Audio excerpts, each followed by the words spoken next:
Assalamualaikum warahmatullahi wabarakatuh. Perkenalkan, saya Oci Etri Nursanti, Sarjana Keperawatan Nurse Magister Manajemen Rumah Sakit. Sebagai dosen tetap pada program studi Sarjana Administrasi Rumah Sakit, Fakultas Ilmu Kesehatan Universitas Indonesia Maju. Pada kesempatan kali ini, saya ingin menyampaikan terkait mata kuliah yang saya ampuh yang sesuai dengan bidang keahlian saya, yaitu mata kuliah Manajemen Jaminan Mutu Kesehatan. Mata kuliah ini ditujukan untuk mahasiswa Sarjana Administrasi Rumah Sakit semester 4 dengan kode mata kuliah ARS 22KN25 yang berbobot 3 SKS. Diselenggarakan dalam 16 kali pertemuan dengan rincian 14 kali pertemuan tatap muka dan 2 kali pertemuan untuk asesmen, yakni masing-masing untuk ujian tengah semester dan ujian akhir semester. Mata kuliah ini membahas terkait konsep dan ruang lingkup jaminan mutu pelayanan kesehatan, komitmen dan budaya mutu, membedakan indikator mutu di rumah sakit, konsep pelayanan prima dan penerapannya di rumah sakit, konsep pasien safety dan clinical governance, gap kualitas pelayanan di rumah sakit, sistem manajemen mutu di rumah sakit, dan implementasinya dalam pelayanan rumah sakit, serta alat mutu dalam proses mutu. Selain itu, dalam mata kuliah ini juga akan dijelaskan tentang pengukuran kualitas pelayanan berbagai sistem manajemen mutu, yaitu ISO 9001-2-2008 dan akreditasi rumah sakit, serta penggunaan sebagai alat atau tools mutu dalam proses pelayanan kesehatan. Pada akhir mata kuliah ini, mahasiswa akan dibekali kemampuan merancang program peningkatan mutu di fasilitas pelayanan kesehatan. Adapun capaian pembelajaran lulusan atau CPL program studi pada mata kuliah ini meliputi ranah kemampuan sikap S3, keterampilan umum KU2, keterampilan khusus KK4, dan pengetahuan 1 yang telah tertuang dalam RPS dan telah divalidasi oleh Koordinator Prodi dan Gugus Kendali Mutu Program Studi. Capaian pembelajaran pada mata kuliah yang diharapkan antara lain CPMK 1, yaitu konsep dan ruang lingkup jaminan mutu pelayanan kesehatan, CPMK 2, pendekatan dasar, input, proses, outcome, konsep jaminan mutu pelayanan, CPMK 3, komitmen, leadership, dan budaya mutu, CPMK 4, indikator mutu di rumah sakit, CPMK 5, sistem pengendalian dan perbaikan quality assurance, CPMK 6, manajemen pasien safety aplikasi pada pelayanan kesehatan, CPMK 8, clinical governance, CPMK 9, gap kualitas pelayanan di rumah sakit, CPMK 10, sistem manajemen mutu di rumah sakit dan implementasinya dalam pelayanan rumah sakit, dan yang terakhir adalah CPMK 11, alat mutu dan proses mutu. 3 komponen utama dalam proses pembelajaran mata kuliah ini adalah delivery, saya memberikan materi, serta RPS yang dapat diunduh langsung oleh mahasiswa pada sistem portal akademik UNIMA, yaitu e-kampus, serta presentasi interaktif yang langsung dilakukan secara tatap muka untuk mendukung pemahaman mahasiswa. Materi yang akan saya sampaikan didukung oleh beberapa media pembelajaran berupa video, kuis interaktif, platform quizzes, dan PowerPoint sebagai media pendukungnya. Interaktif pada mata kuliah ini melibatkan komunikasi 2 arah antara dosen dan mahasiswa berupa tanya jawab, diskusi, kolaborasi, dan refleksi bersama. Asesmen ataupun sistem pelayanan yang saya lakukan dalam mata kuliah ini mencakup asesmen formatif untuk menilai proses yang dilakukan melalui kuis, tugas proyek, individu maupun kelompok, serta penilaian sikap dan keterampilan sesuai dengan RPS. Selanjutnya, asesmen sumatif untuk penilaian akhir berupa ujian tengah semester dan ujian akhir semester. Model pembelajaran yang digunakan dalam mata kuliah ini yakni problem based learning atau PBL, kemudian interactive lecture yang dilakukan dengan diskusi kelompok, case based learning yang memberikan konteks nyata untuk menerapkan konsep pasien safety, serta asesmen formatif interaktif untuk memantau pemahaman dan mendorong pembelajaran aktif. Referensi yang saya gunakan dalam mata kuliah ini adalah artikel jurnal karya ilmiah saya yang bereputasi dan beberapa artikel jurnal lainnya yang bereputasi yang memiliki kebaharuan, serta buku referensi karya ahli lainnya agar mahasiswa mampu mengikuti perkembangan ilmu pengetahuan dan teknologi pada masa kini. Baik, berikut adalah video pembelajaran pada mata kuliah Manajemen Jaminan Mutu Kesehatan dengan materi pertemuan ke-10 yakni Pasien Safety dalam Implementasi Pelayanan Kesehatan berfokus pada faktor penyebab kejadian medication error. Mari kita simak. Assalamualaikum warahmatullahi wabarakatuh. Waalaikumsalam warahmatullahi wabarakatuh. Selamat sore semuanya. Selamat sore, Bu. Baik, hari ini ketemu lagi dengan saya ya. Hari ini kita akan kuliah di mata kuliah Manajemen Jaminan Mutu Kesehatan. Oke, mata kuliah ini sudah beberapa kali Ibu sampaikan dan hari ini adalah pertemuan ke-10 ya, lanjutan dari pertemuan yang sebelumnya. Ya, kalian sudah mengikuti ujian tengah semester, gimana hasilnya? Alhamdulillah. Alhamdulillah. Baik, Ibu akan absen dulu ya. Nanti absennya melalui akun portal e-kampus seperti biasa. Apakah hari ini ada yang tidak masuk? Hadir semua, alhamdulillah. Baik ya, kita mulai saja. Seperti yang kalian lihat di layar, judul dari materi hari ini itu adalah Pasien Safety dalam Implementasi Pelayanan Kesehatan. Fokusnya kita akan membahas faktor penyebab kejadian medication error. Nah, mata kuliah materi ini adalah bagian dari mata kuliah Manajemen Mutu Jaminan Kesehatan.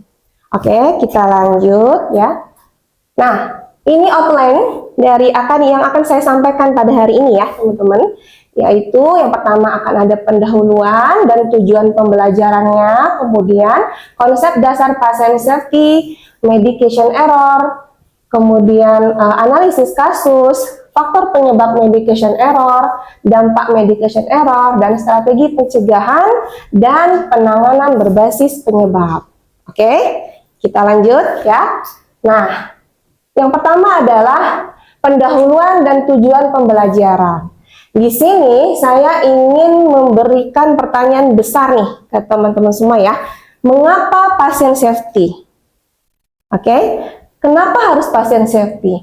Nah, sebenarnya ini beranjak dari definisi secara umum ya dari WHO ya, di mana ini adalah organisasi terbesar tentang kesehatan dunia yang mengatakan absennya cedera yang tidak disengaja terhadap pasien dan pencegahan cedera melalui praktik terbaik yang didasarkan pada bukti ilmiah.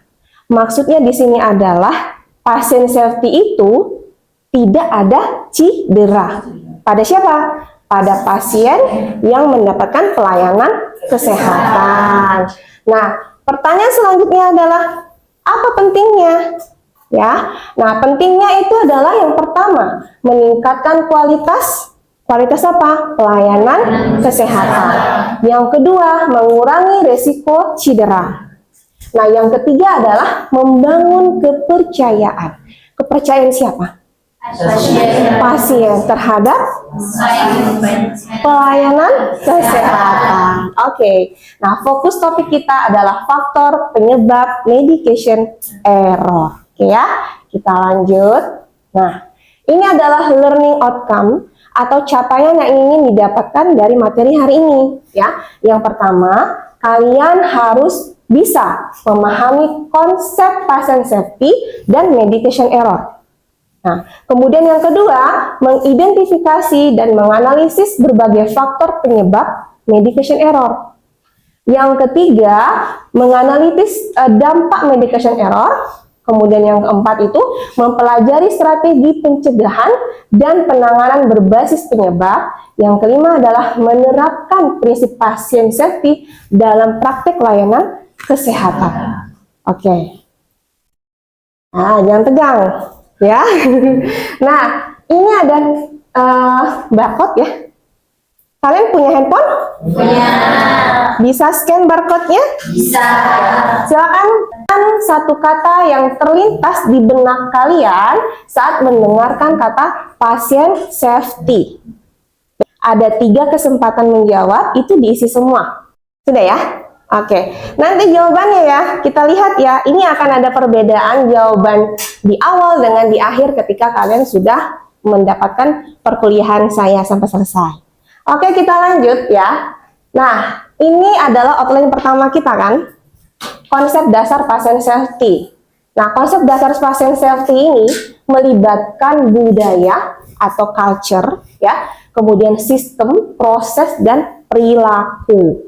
Nah, mungkin teman-teman ini nantinya kalau udah bekerja di layanan kesehatan itu setiap hari akan berhubungan dengan pasien ya. Walaupun saya di back office, saya di ruangan mana, tapi kalian berada dalam satu layanan kesehatan pasti akan ketemu dengan pasien.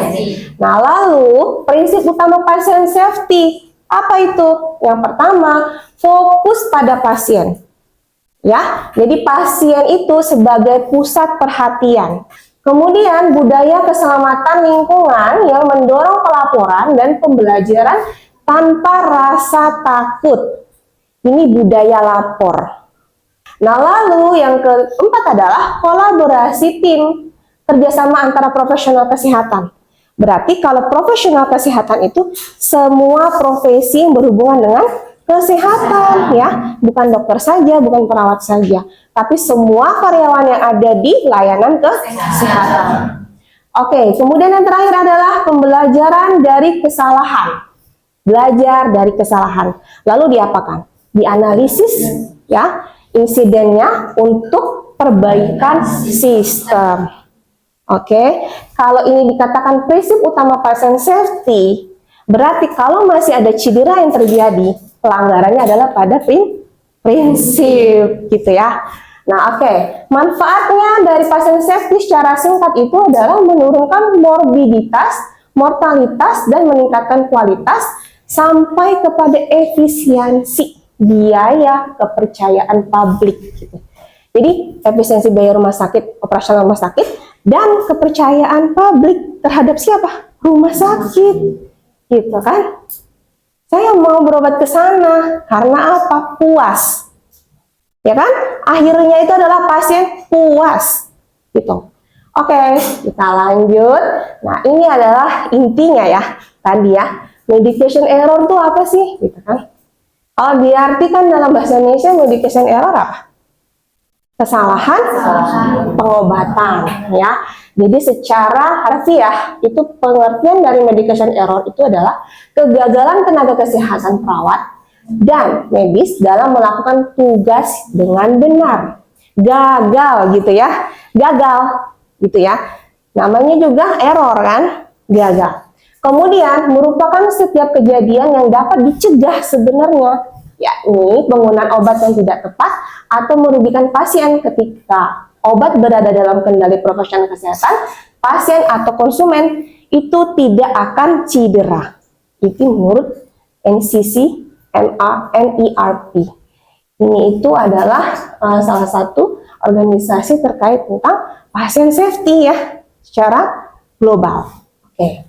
Nah, kemudian tahapan proses obat dan potensi error. Ini secara singkat saja kita jelaskan, bagian dari medication error itu ada 5 bagian ini. Yang pertama prescribing atau peresepan, terus yang kedua itu transcribing atau transkripsi.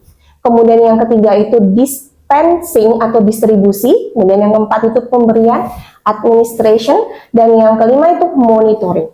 Nah, tahapan proses dan potensi error, bayangkan, ini yang suka terjadi error tuh di bagian ini. Yang kalau orang teliti, yang kalau orang analisis, ketemu kasus, itu di bagian-bagian ini. Tapi manakah yang paling banyak? Gitu ya. Mana yang paling besar gitu kan? Coba kita lihat kembali ke sini. Ini ada analisis case ya. Kalian bisa lihat semua kasusnya, yang sebelah sini bisa kelihatan nggak? Nah, itu ada kasus ya. Sudah diskusinya? Sudah. Nah, kita mau lihat ya bagaimana pendapat teman-teman sekalian ketika mendapatkan kasus seperti ini. Oke, nah tadi Ibu sudah bagi menjadi 2 kelompok dan kalian sudah diskusi. Mungkin di antara 2 kelompok ini nanti boleh saling mengajukan pertanyaan. Ya, silakan kelompok 1 dulu. Mungkin dari kelompok 1 ya. Mengajukan pertanyaan ke kelompok 2, kemudian kelompok 2 langsung menjawab ya, kemudian begitu sebaliknya. Oke, silakan. Ibu, saya ingin bertanya. Perkenalkan nama saya Jamina, saya ingin bertanya dari skenario yang barusan kita baca itu, jenis medication menurut kalian kelompok 2, jenis medication error apa yang paling jelas terjadi? Terima kasih. Izin menjawab. Kita dari kelompok 2 menjawab pertanyaannya dari skenario ini ya, jenis medication error apa yang jelas terjadi. Jadi dari yang kita tahu analisis kasusnya, yang jelas terjadi itu mungkin ada kesalahan pemberian dosis ya, dari yang seharusnya 0,25 jadi yang dikasihnya itu 2,5 mg, bahkan 10 kali lipat dari dosis yang seharusnya diberikan. Nah, selain itu juga ada kesalahan transkrip, yaitu kesalahan dalam membaca atau menyalin resep. Jadi akibat dari tulisan dokter yang nggak jelas itu membuat perawat yang salah menafsirkan angka dosisnya. Oke, mungkin ada lagi pertanyaannya dari kelompok 2, boleh kasih pertanyaan ke kelompok 1? Silakan. Izin bertanya untuk kelompok 1, perkenalkan saya Karina Yonita. Jadi menurut kelompok, apakah ada faktor yang bisa diidentifikasi di kasus ini walaupun nggak secara langsung disebutkan sebagai LASA? Oke, kelompok 1 bisa jawab? Ya. Saya Selika Dewi dari kelompok 1. Jawabannya meskipun digosin bukan obat LASA yang umum, diskusikan potensi resiko obat dengan dosis yang bervariasi seperti 0,25 mg dengan 2,5 mg, atau pentingnya verifikasi obat. Oke, ya karena artinya sebenarnya dari kasus yang ada itu kita sebenarnya sudah tahu jawabannya di mana. Ya, satu adalah kelelahan, yang kedua adalah ketidaktelitian gitu ya. Faktor ketidaktelitian itu sebenarnya karena kelelahan gitu ya. Karena dia digokseng itu bukan golongan obat LASA ya.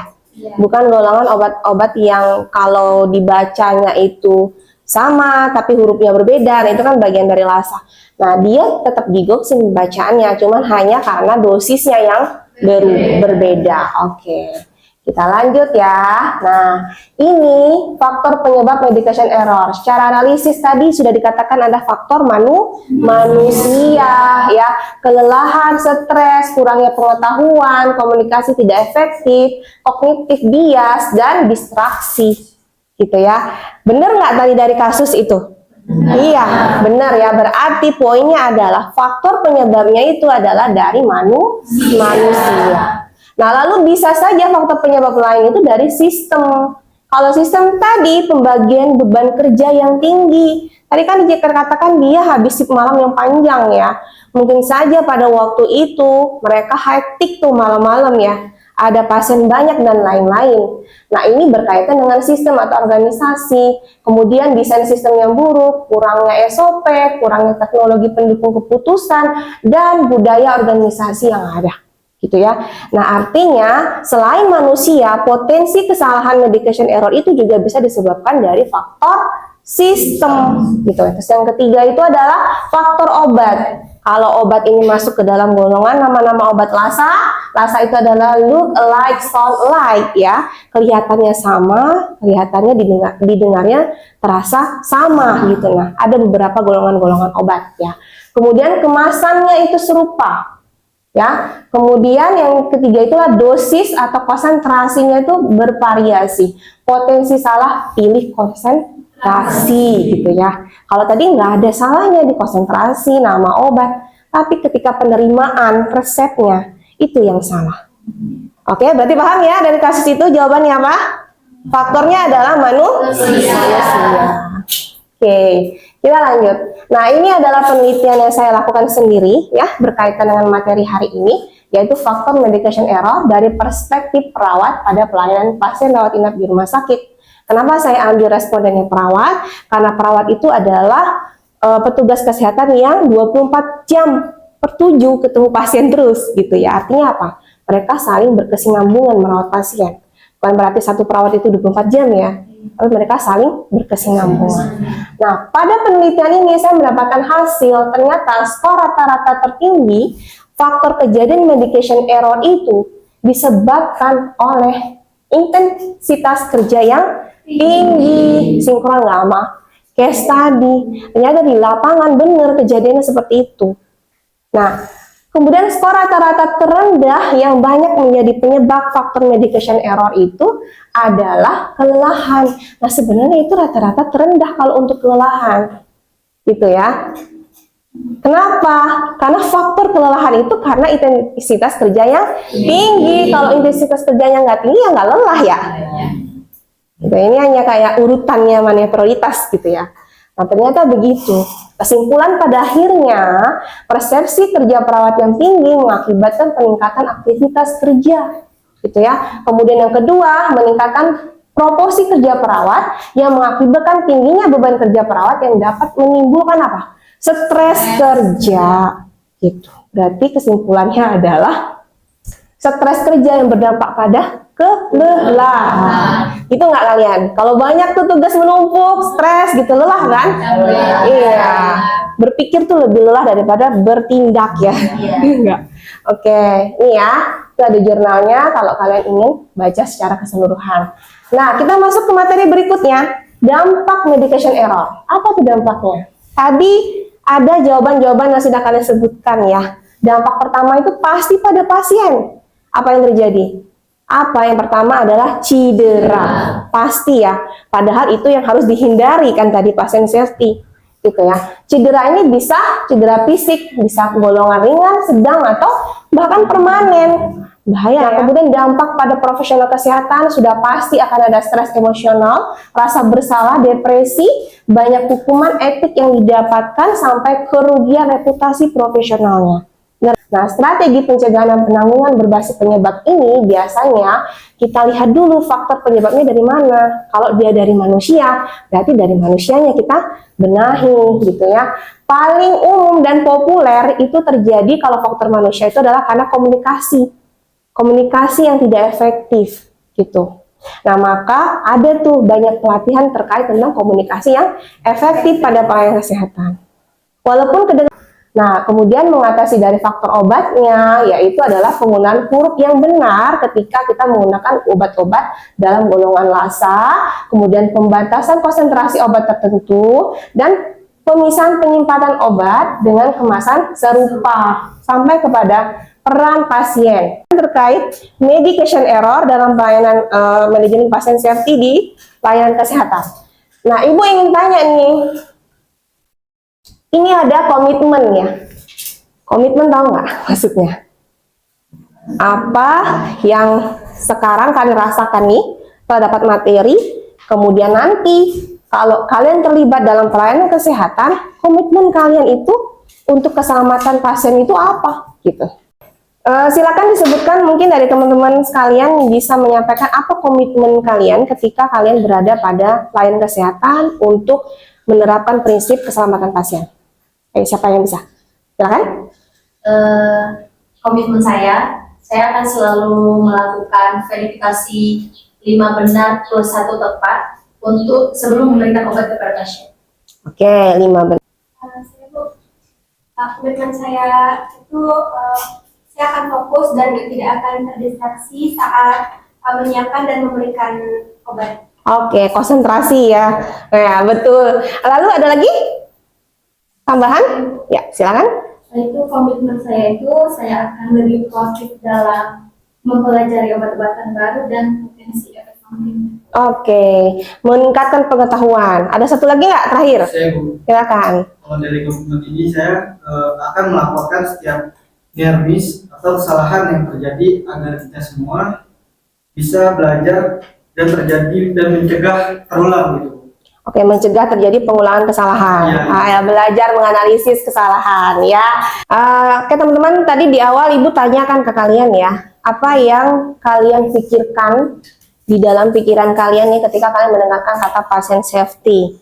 Itu adalah pertanyaan yang saya ingin tahu nih, sejauh mana kalian sudah paham tentang patient safety. Nah, di sini ada word cloud namanya ya. Tadi kalian sudah mengisi polling ya dari scan barcode, dan ini hasilnya, di mana di sini ada banyak kata yang sudah kalian masukkan.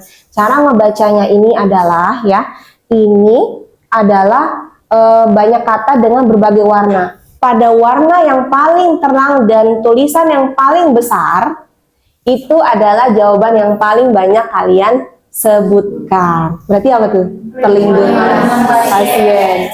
Kemudian keselamatan. Kemudian apa lagi? Pencegahan.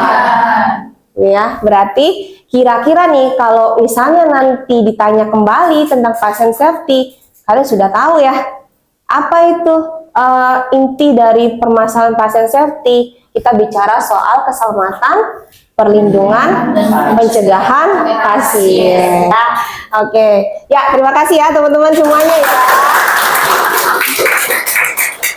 Nah, kesimpulan dari materi hari ini adalah memahami faktor penyebab medication error adalah langkah pertama menuju pencegahan yang efektif. Pencegahan apa? Pencegahan medication error. Terus yang kedua adalah keselamatan pasien adalah tanggung jawab kita semua ya, bersama melalui kolaborasi sistem yang kuat dan budaya keselamatan pasien ya. Ada diskusi lagi, pertanyaan lagi? Ya, cukup jelas? Oke. Pertemuan selanjutnya nanti kita akan bicara budaya keselamatan pasien ya, yang lanjutan dari materi hari ini. Jadi hari ini materinya jangan dilupakan ya. Oke, kalau begitu saya tutup untuk pertemuan hari ini. Terima kasih semuanya yang sudah berpartisipasi. Sampai ketemu lagi di sesi berikutnya ya. Selamat sore semuanya. Assalamualaikum warahmatullahi wabarakatuh. Waalaikumsalam warahmatullahi wabarakatuh. Sekian video rekaman proses pembelajaran untuk mata kuliah Manajemen Jaminan Mutu Kesehatan pada program studi Sarjana Administrasi Rumah Sakit Fakultas Ilmu Kesehatan Universitas Indonesia Maju. Video ini digunakan sebagai salah satu syarat penyusunan dokumen pernyataan diri dosen dalam unjuk kerja Tridharma Perguruan Tinggi atau PDD UKTPT. Semoga dengan adanya video ini bisa menjadi pertimbangan yang baik dalam proses penilaian sertifikasi dosen gelombang 1 pada tahun 2025. Akhir kata, saya ucapkan terima kasih. Wassalamualaikum warahmatullahi wabarakatuh.